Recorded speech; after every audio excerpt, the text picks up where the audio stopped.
Halo, apa kabar pemirsa? Berjumpa lagi dalam Warta Parlemen. Informasi aktual seputar parlemen bersama saya, Dadi Ramadan.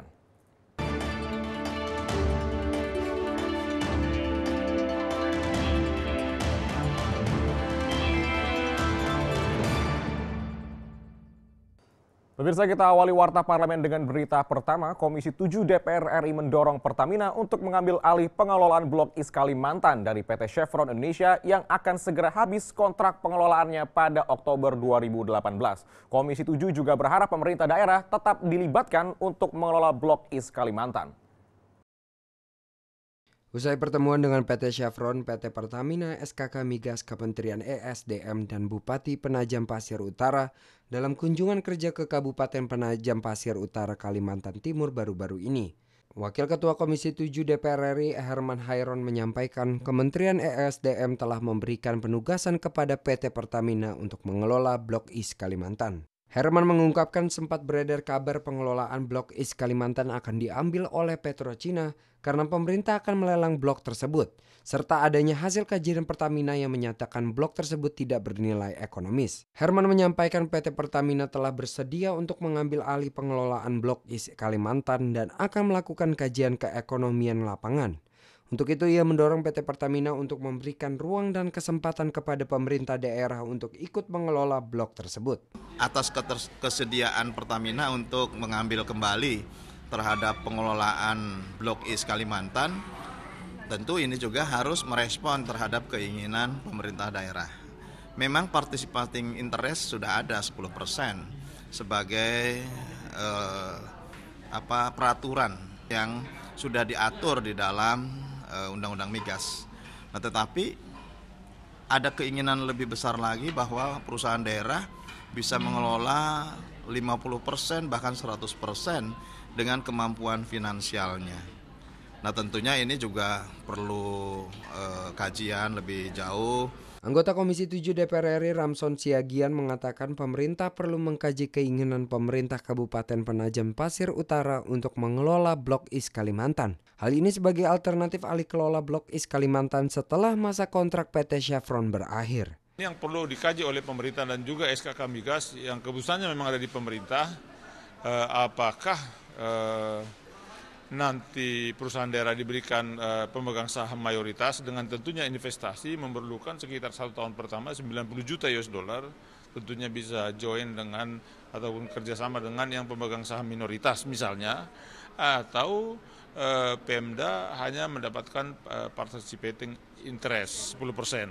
Dari Kabupaten Penajam Pasir Utara, Kalimantan Timur, Esti Kartika, TVR Parlemen melaporkan.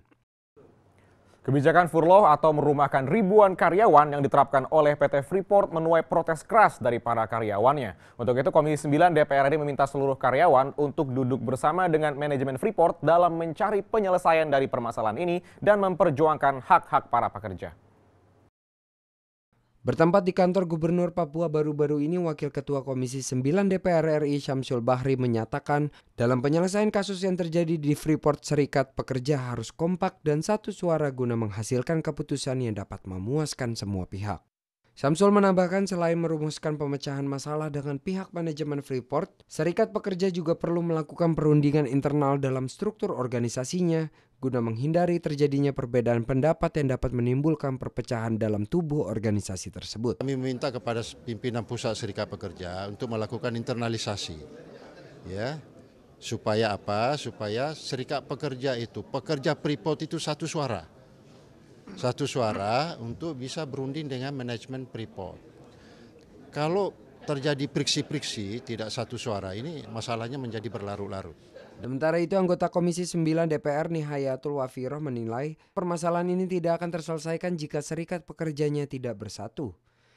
Nihayatul mengatakan kesamaan suara dari para pekerja memiliki fungsi yang kuat antara pihak manajemen dan pekerja Freeport dalam menyelesaikan segala persoalan seperti pemenuhan tunjangan, gaji, dan kesejahteraan para pekerja. Teman-teman SPSI, ini juga tidak satu suara, bahwa padahal mereka butuh banget kalau kita pekerja, serikat pekerja itu harus butuh satu suara, apa sih yang mereka mau.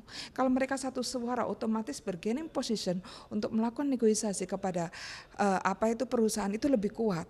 Dari Provinsi Papua, Siva Fauzia, TVR Parlemen melaporkan. Dan di berita selanjutnya pemirsa, Wakil Ketua DPR RI Koordinator Bidang Politik dan Keamanan Fadlizon menyatakan Indonesia mendukung penuh Qatar dalam menghadapi blokade yang diberlakukan oleh Arab Saudi, Uni Emirat Arab, dan juga Bahrain. Saat melakukan kunjungan resmi ke Qatar, Fadlizon mengatakan solusi terbaik untuk mengatasi blokade adalah melalui dialog konstruktif dengan Arab Saudi. Karena Qatar, Arab Saudi, dan negara-negara Teluk lainnya merupakan negara sahabat bagi Indonesia.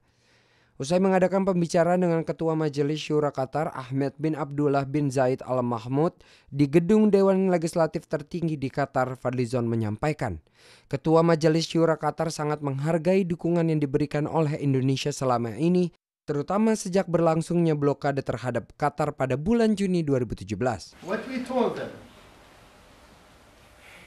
give us evidence. When evidence? No, they do not have any evidence.